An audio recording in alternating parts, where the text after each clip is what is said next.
Hi ಮಾಡು ಟಾಟಾ ಟಾಟಾ ಟಾಟಾ ಮಾಡಿ ಎಲ್ರಿಗೂ ಟಾಟಾ.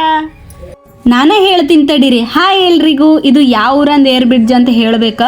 ಆಲ್ಮೋಸ್ಟ್ ಬಿಜಾಪುರ ಸೊಲ್ಲಾಪುರ ಕನೆಕ್ಷನ್ ಇರುವಂಥದ್ದು ಬ್ರಿಡ್ಜ್ ಇದೆ.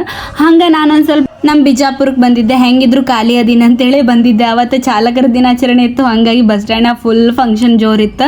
ಅದಾದ್ಮೇಲೆ ಎಳ್ನೀರು ಕುಡ್ಕೊಂಡು ಮುಂದೆ ನಡ್ಕೊಂಡು ಹೋಗುವಾಗ ಇಲ್ಲೊಂದು ಶನಿ ದೇವ್ರ ಗುಡಿ ಕಾಣುತ್ತಪ್ಪ. ಇಲ್ಲಿ ತನಕ ಬಂದೀನಿ, ಅಟ್ಲೀಸ್ಟ್ ಹೋಗೇ ಬಿಡೋಣ ಇವತ್ತು ಶನಿವಾರ ಐತೆ ಅಂತೇಳಿ ಒಳಗೆ ಹೊಂಟೆ. ಅಲ್ಲಿ ತನಕ ನಮ್ಮ ಪಾದರಕ್ಷೆಗಳು ಸೇಫ್ ಇರ್ಬೇಕಲ್ಲ, ಅದಕ್ಕೆ ಅಲ್ಲೊಂದು ಇಲ್ಲೊಂದು ಬಿಡೋಣ ಅಂತ ಯೋಚನೆ ಮಾಡಿ ಎರಡು ಒಂದೇ ಕಡೆ ಬಿಟ್ಬಿಟ್ಟೆ. ಪ್ರಶ್ನೆ ಹೀಗೂ ಉಂಟೆ. ಬಿಜಾಪುರ ಒಳಗೆ ಈ ಗುಡಿ ಯಾವ ಏರಿಯಾದಾಗ ಬರ್ತೈತೆ ನನಗೆ ಗೊತ್ತಿಲ್ಲ, ಆದ್ರೆ ದರ್ಶನ ತಗೊಳಕ್ ಹೋಗೊಂಬರ್ರಿ.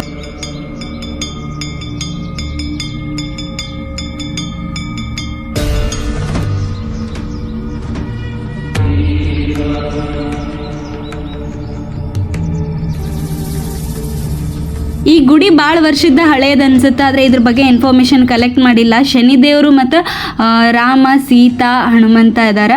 ಹಂಗೆ ಇಲ್ಲಿ ರಾಮ ಮಂತ್ರಗಳಾಗಿರ್ಬೋದು, ಶನಿ ಮಂತ್ರ ಆಗಿರ್ಬೋದು ಬರಿಬೋದು. ನಾನು ಬರ್ದೆ, ಸ್ವಲ್ಪ ಮನ್ಸಿಗೆ ರಿಲ್ಯಾಕ್ಸ್ ಅನ್ನಿಸ್ತಪ್ಪ, ಏನೋ ಖುಷಿ ಅನ್ನಿಸ್ತು. ಹಂಗೆ ದರ್ಶನ ತೊಗೊಂಡ ತಕ್ಷಣ ಸೀದಾ ಬಡ ಬಡ ಓಡ್ಕೋತಾ ಬಂದೆ. ನನ್ನ ಪಾದರಕ್ಷೆಗಳದಾವೋ ಇಲ್ಲೋ ಮೇನ್ ಅಂತೇಳಿ ಹಂಗೆ ಇದ್ದು ಅವು ಅಲ್ಲೇನ. ಈ ಬಡತವಿಂದ ದೇಶ ಉದ್ಧಾರ ಆಯ್ತದ.